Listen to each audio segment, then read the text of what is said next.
태극신검 이해를 시작하겠습니다. 금융자본의 경우 금융자본을 다루고 있죠. 금융자본은 그래요.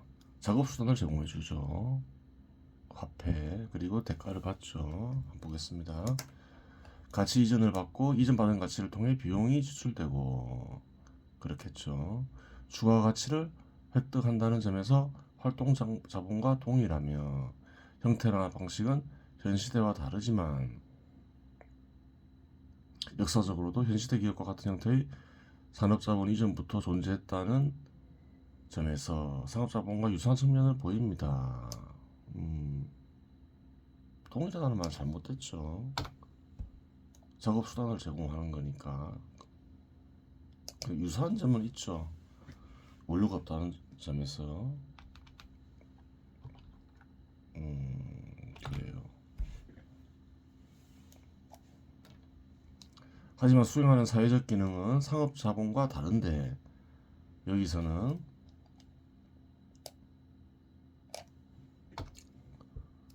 시장 지배 시대에서 어떠한 기능들을 수행하는지에 대해서만 살펴보면 되겠습니다. 금융자본은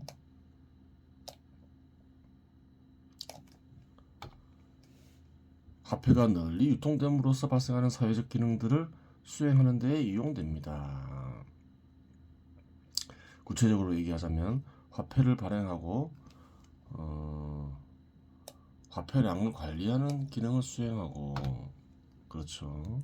채권 채무 관계를 설정하여 유지 발전시키는 기능을 수행하며 상인의 거래를 통해 확인하였듯이 지불 기능의 보조 역할을 수행하며 사회적으로 화폐 형태로 축적된 가치를 보관하는 기능을 수행하며 보관 기능을 수행하면서 보유하고 있는 가치를 운용하는 기능을 수행합니다. 그렇죠. 보관하면 이자를 줘야 되는데 그래요. 이자를 지급하기 위해서는 운용을 해서 더 이자를 지급할 수 있는 소득을 얻어야 되겠죠.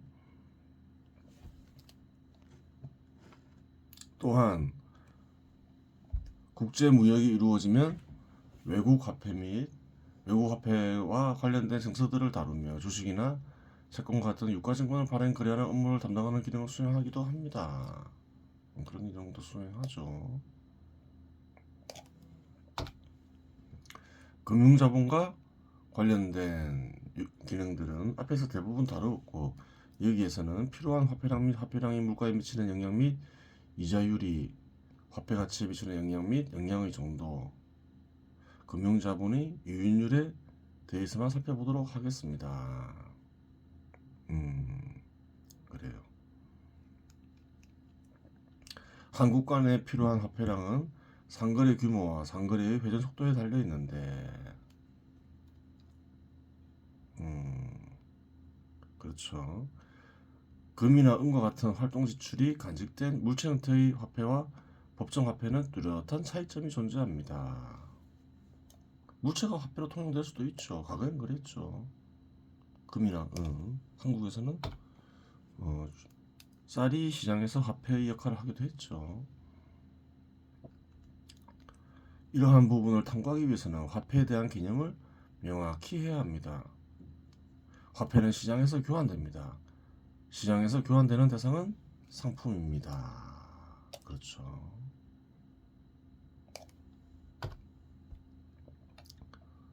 각주가 있죠. 다른 대상과의 교환을 위해 시장에 공급된 유를 상품이라고 규정한다. 큰 무리가 없죠. 유라고 했으니까 꼭 물체를 얘기하는 건 아니죠. 시장에서 거래되는 건 다 상품이다. 그렇게 보면 되는 거죠. 화폐는 어떻나요? 시장에서 거래되죠. 화폐 역시 상품이죠. 그러면 따라서 화폐는 상품입니다. 그런데 화폐가 아닌 상품들은 일반적으로 화폐하고만 교환됩니다. 과거에는 물체끼리 교환도 되기도 했죠. 시장이 발전하면서 이러한 현상이 발생한 거죠. 그런데 화폐는 다양한 상품들과 교환됩니다. 따라서 화폐는 다양한 상품들과 교환 가능한 상품입니다. 그렇죠. 상품은 상품인데 다양한 상품들과 교환되는 상품이다. 교환 가능한 상품이다. 그렇게 얘기하고 있는 거죠. 그런데 하나의 상품이 다른 가치를 지닌 상품들과 교환되기 위해서는 화폐는 양을 지니고 분할 결합이 가능해야 됩니다. 서로 분할되기도 하고 합쳐지기도 해야 된다는 거죠. 그렇지 않으면 교환되기 어렵죠. 정리하자면 화폐는 양을 지닌 채 분류와 결합이 가능한 수단으로 다양한 상품들과 교환 가능한 상품입니다. 그래요. 그렇게 되는 거죠. 특수한 상품이다. 특수 상품이다. 그래 볼 수도 있는 거죠. 화폐의 개념은 이 한 문장으로 충분한 것입니다. 많은 사람들이 화폐와 자본을 구별하지 못하는 경우가 존재합니다. 화폐가 자본 아니냐, 뭐 그런 거죠. 화폐만 자본이다 이렇게 생각할 수도 있는 거죠. 망치를 집에서 수리하는 데 사용하면 개인적 소비가 됩니다. 하지만 공장에서 상품 만드는 데 사용이 되면 작업수단으로서 자본이 됩니다. 그렇죠. 소득을 얻기 위한 수단으로 사용돼요. 그럼 자본이 되는 거죠. 마찬가지로 개인적 소비를 위해 물품을 구매할 때는 다양한 상품을 구매할 수 있는 상품에 불과합니다. 하지만 이윤 창출에 사용되는 화폐는 자본이 됩니다. 잘 봐야 된다는 거예요. 어떤 특정한 대상에 기능이 고착되어 있다는 건 아니에요. 개인적 소비로 사용될 수도 있고 자본으로 사용될 수도 있다. 기업에서 사용하는 화폐는 일반적으로 소득을 얻기 위한 수단으로 사용되죠. 그때는 자본이 되는 거예요. 우선 거래되는 상거래 규모가 1,000만 원이고 1년에 1회 거래되고 편의상 판매자와 구매자는 각각 1명이라고 가정하겠습니다.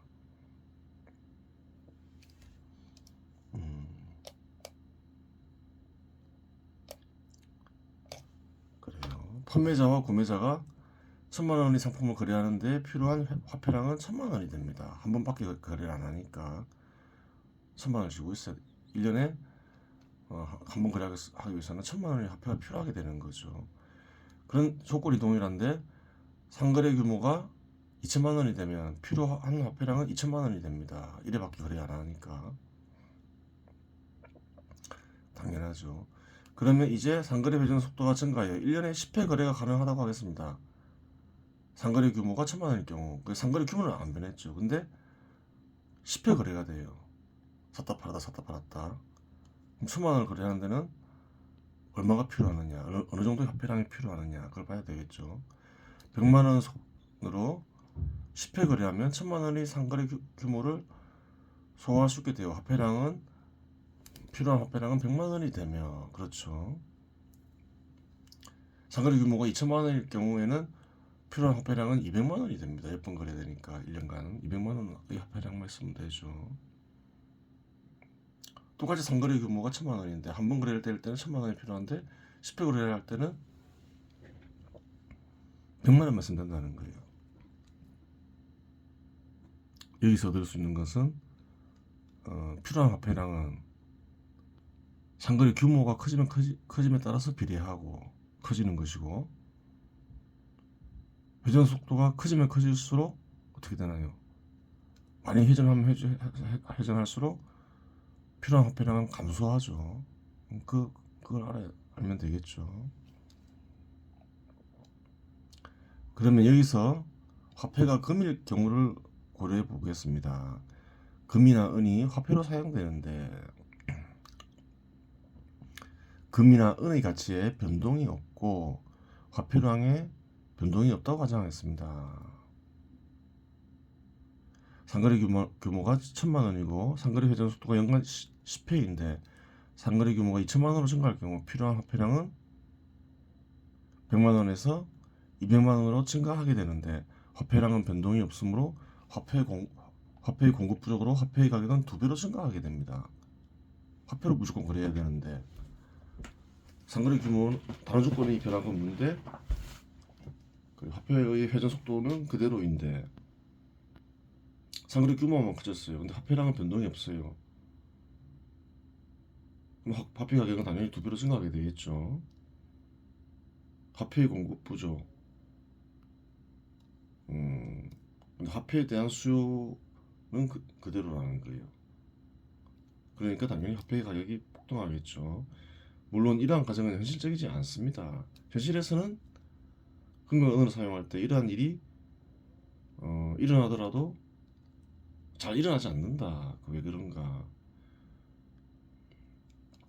화폐가 보편화된 국가는 일반적으로 국제 무역을 하며 공급 부족으로 인해 국내의 금이나 은의 가격이 상승하며 금이나 은의 수입을 통해 이윤을 획득하고자 하는 산업자본으로 인해 이러한 급등은 발생하지 않습니다.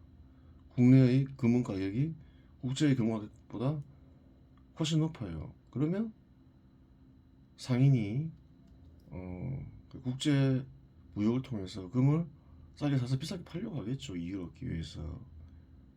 잘 일어나지 않는다. 하지만 여기서는 이해의 편을 위해 이러한 점은 무시하겠습니다. 그러면 일정량의 금은 1,000만 원의 상품을 거래하는 대상이 아니라 2,000만 원의 상품을 거래하는 대상이 되는데, 만일 국제시장에서 금의 가치가 100만 원이라면 금의 가격은 2배 증가하여 화폐 기능을 수행하는 것이 되고, 국제시장에 상품을 제공하고 금을 획득한 조직자나 개인은 국내에서 금 가치의 2배의 가치를 획득하기 위해 금을 시장에 투입하게 되어 시간이 흐르면 200만 원 가치에 해당하는 금이 화폐로서 기능하게 됩니다. 그래요.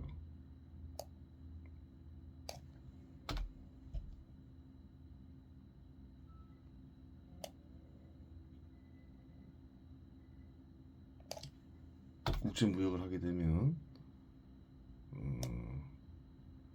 시세 차익을 노리는 사익이 있기 때문에 불균형이 아주 커지지도 않고 생기더라도 일시적일 수밖에 없다. 그렇게 얘기하고 있죠.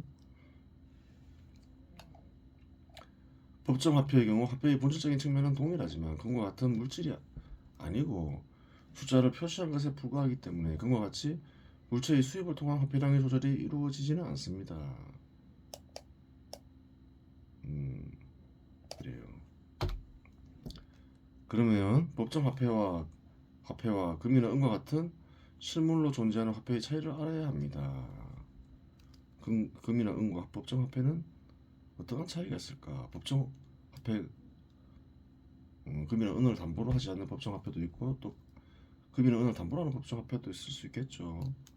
자세히 알려면 그래요. 차이점들을 일일이 살펴봐야 되겠죠. 공통점과 동시에. 법정 화폐 역시 화폐의 개념에 부합하므로 상품이라는 사실은 변하지 않습니다. 법정 화폐가 어떻게 되나요? 시장에서 교환되는 대상이죠. 그리고 분할과 결합이 가능하고 양적으로 상품은 가격을 지니고 있습니다. 따라서 법정 화폐 역시 가격을 지니고 있습니다. 관찰할 수도 있죠. 다른 여러 가지 방식이 있어요. 한 가지 방식이 어떤가요? 화폐 간에도 서로 교환이 되잖아요. 달러와 원이 교환되고 계속 변동하죠. 가격이 있으니까 그렇죠. 그러면 법정화폐 가격을 결정하는 요인만 분석하면 됩니다. 법정화폐 가격은 어떻게 결정될까? 그것도 한번 깊이 있게 상고해 봐야 되는데, 여기서 뭐 아주 깊이 있게 다루진 않았겠죠. 그런데 법정화폐는 인간이 만들어 공급한 대상이며, 그래요. 금이나 은과는 좀 다르죠. 자연에 있는 거죠, 금이나 은은. 그래요. 인간이 창안하여 그렇게 되는 거죠. 법적으로는 독점적 지위를 지니고 있습니다. 그렇죠. 독점적 지위가 없으면 통용되기 어렵죠. 그래요. 또한 화폐 발행을 담당하는 기관은 자산이 있고, 보통 중앙은행이 화폐를 발행하죠. 부채를 제외한 순자산을 지니고 있습니다. 각주가 달려있죠. 한국에서는 통상적으로 기업들이 회계 처리를 할 때 순자산을 자본으로 표기한다. 그 기업의 재무제표에 나와 있는 자본은 순자산을 가리킨다. 그렇게 이해하고 있는 거예요. 가격은 수요와 공급의 관계 속에서 결정됩니다. 그렇죠. 따라서 화폐의 가격은 몇 가지 부분으로 분할될 수 있습니다. 이 정도로 하고 자세한 내용은 뒤에서 다루도록 하겠습니다. 그래요. 여기서 깊은 내용을 다루지 않는다는 거예요. 스스로 찾아볼 수도 있겠죠. 경제 철학에서 다루겠지만 불완전하건 완전하건 발행된 화폐량 중 유통되는 데에 사용되는 화폐량이 물가를 나타내는 지표가 됩니다. 그래요. 물가를 결정하는데 모든 화폐 양이 개입되지 않겠죠. 그래요. 땅속에 묻혀있거나 장롱 속에 있는 화폐는 물가를 결정하는 요인이 되지 않겠죠. 위의 조건과 동일할 경우 200만 원의 가치 상품을 거래하는데 100만 원의 화폐량이 사용되고 있다면 200만 원의 가치는 화폐 단위 100만 원으로 표시되어 300만 원의 화폐량 표시되면 300만 원의 화폐량이 사용되고 있다면 200만 원의 가치는 300만 원의 화폐량으로 표시됩니다. 그런데 여기서 200만 원의 가치를 언급하는데 가치와 가격을 구별할 수 있어야 합니다. 가치에 대해서는 얘기했죠. 시간과 결합된 활동, 그것을 그냥 가치라고 말할 따릅니다. 가격은 또 다르죠. 화폐로 표시되는 양을 가리키죠. 구별되는 거예요. 가치와 가격이 깊은 연관을 맺기는 하겠지만 구별된다는 거예요.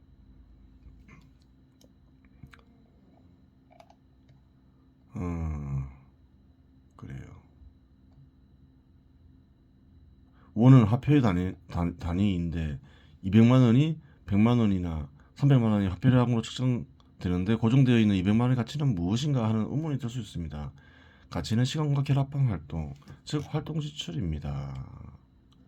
활동 지출을 가치라고 부를 따릅니다. 헷갈리죠. 글자도 비슷하고 이러니까.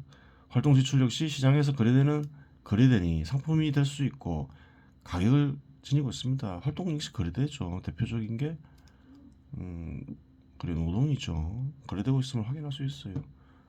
시간과 결합된 노동이 시장에서 거래되면 돈을 받고 그 역시 상품이 되는 거예요.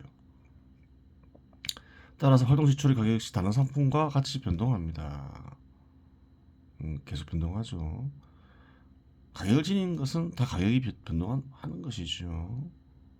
빨리 변하냐 늦게 변하냐 그 차이만 있을 따름이죠. 하지만 특정한 질을 지닌 활동이 특정한 강도로 특정한 시간만큼 소비되었다는 사실은 변하지 않습니다. 하지만 시장에서 거래되는 고정된 활동 지출은 상품이기에 화폐로 측정되며 가격의 변동은 불가피한 것입니다. 이 경우 어떤가요? 활동 지출의 가치가 변해서 가격이 변동하는 경우도 있을 것이며 화폐의 가치가 변해서 가격이 변동될 수도 있겠죠. 현실에서 일어나는 자세한 내용을 아는 것은 진실을 아는 것은 그렇게 이론상으로는 뭐 쉬운데 현실적으로 파악하기는 그렇게 쉬운 건 아니에요. 그래요. 그러면 여기서 재미난 가정을 한 가지 할 수 있습니다. 거래 규모가 1,000만 원에서 2,000만 원으로 증가한 상태이고 연간 회전수는 10회이고 필요한 화폐량이 200만 원이며 사회적으로 형성되어 있는 평균 이윤율이 20%라고 가정하는데 불황에 닥쳐 평균적으로 얻을 수 있는 이윤을 포기하며 판매하고 상거래 회전 속도는 변함이 없다고 가정할 경우 이윤을 포기하는 관계로 획득할 수 있는 거래해야 할 금액은 약 1,667만 원 정도가 됩니다. 불황이 돼서 물건이 안 팔려요. 그러면 이익을 얻지 못하더라도 손해만 보지 말고 팔자 그런 결정을 내릴 수가 있는 거죠. 그런데 상거래 회전 속도에 변함이 없으니 이윤을 발생시키지 못하였다는 사실 외에는 이상이 없습니다. 그래요. 그러면 이제 그 다음에는 상거래 회전 속도가 감수한다고 가정하고 있겠죠. 그래요. 이 부분은 뒤에서 살펴보도록 하겠습니다.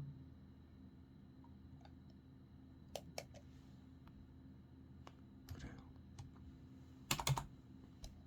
남은 시간은 태을 금화종들을 살펴보겠습니다. 그 다음에 이제 또 질문을 하죠. 문 일체 세참 공부 수요 심상이 절기 일체 자세하게 참여하면서 익히는 이런 것은 무엇입니까? 자세하게 참여하면서 익히는 일이 중요하다 그렇게 얘기했죠. 그리고 모름지기 상을 지키고 상과 자기에게 필요한 일을 찾는 것이란 또 무엇입니까? 그래요. 상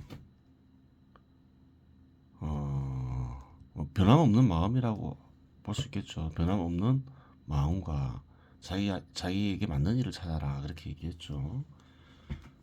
어떻게 하는 것이냐 무엇이냐 뭐 이런 걸 묻는 거죠. 그런 말을 했으니까 답은 이러하다. 유화 공부 그래요. 익힐 때 익힘에 있어서는 불엄이 밀불수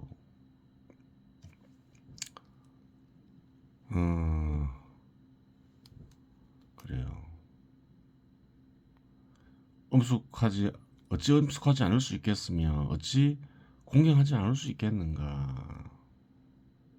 공부할 때 익힐 때는 엄숙한 게 중요하다는 거겠죠. 엄격해야 된다. 진지해야 된다 이 말이죠. 그리고 존중해야 된다. 익히는 대상에 대해서 진지하고 존중하는 마음을 가져야 한다.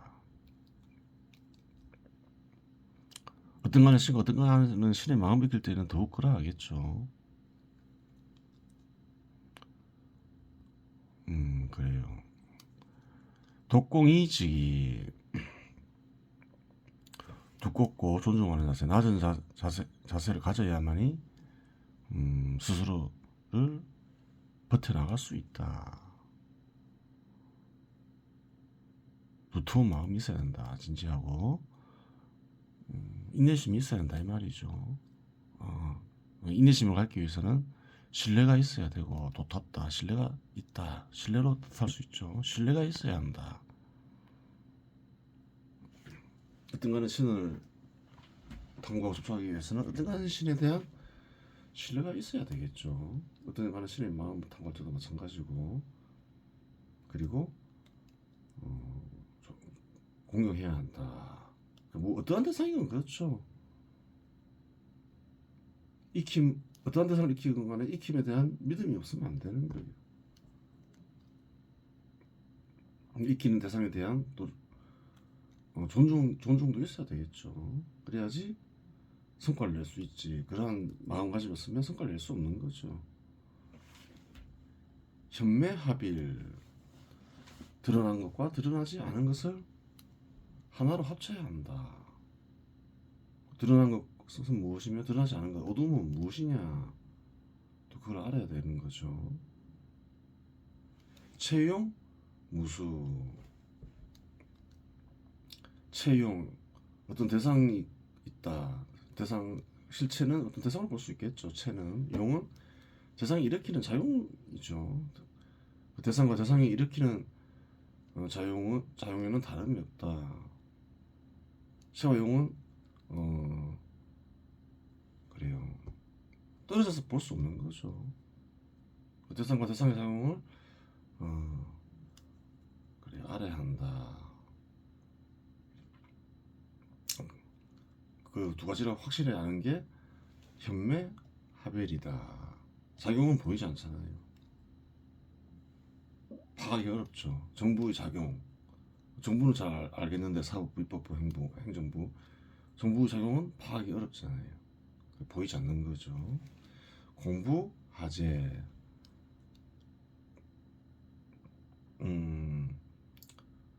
그래요. 이, 이, 그렇죠. 채용을 제대로 익히는 건 확실히 아는 건데 공부에 뭐 어떤 뭐 다른 방법이 있겠는가? 다 마찬가지다 이런 거예요. 채용을 잘 알아라. 알 때까지는 낮은 자세를 가져라. 그게 진지한 마음이 실체다. 그렇게 볼 수도 있겠죠. 그래요. 여하 부재 소위 태도 이묵이유 이른바 태도라는 것은 어떤가요? 침묵 속에 있다. 침묵과 부드러움 속에 있지 않는가? 정확한 뜻을 파악해야 되겠죠. 태도는 앞에서 얘기했죠. 어떤가는 신이죠. 어떤가는 신이라는 것은 뭐 시끄럽게 있지 않다. 그렇죠. 보이지 않고 소리가 없는 것처럼 보이죠. 인식하고 접촉하기가 되게 어렵죠. 어디나 있다지만 침묵 속에 있다. 그걸 침묵 속에 있다 이렇게 표현하는 거예요. 부드러움 속에 있다. 작용과 연관되어 있겠죠. 억지스러움이 없다. 그 말인 거예요. 도교에서 사용하는 유는 약한 걸 뜻하는 게 아니라는 거예요. 억지스러움이 없음을 유라고 하는 거예요. 인간이 억지스러움이 있으면 강이라고 이렇게 이해하겠죠. 그러면 단어의 뜻을 간직된 것을 파악해야 된다는 거예요. 보고서 딱 봐서 알면 깨달음이 있는 거겠죠. 무지 부적 마치 아니한 때가 없다.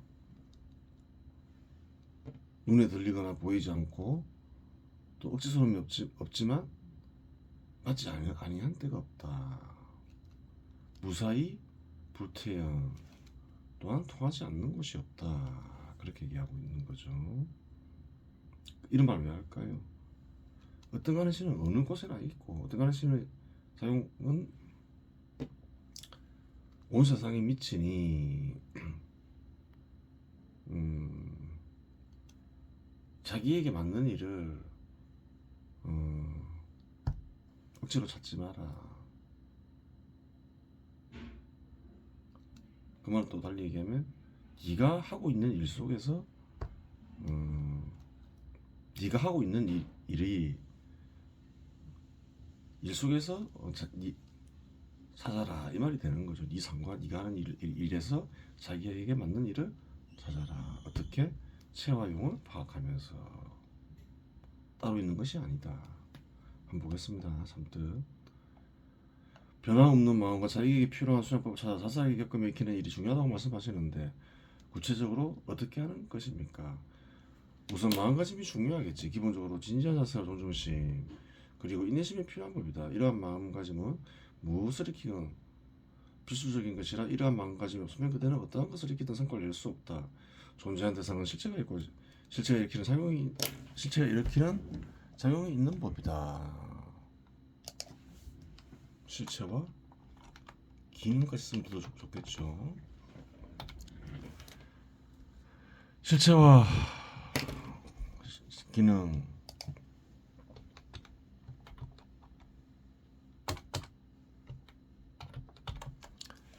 작용을 확실히 알겠다는 자세 진실하게 확실히 알겠다는 자세가 진지한 자세이다.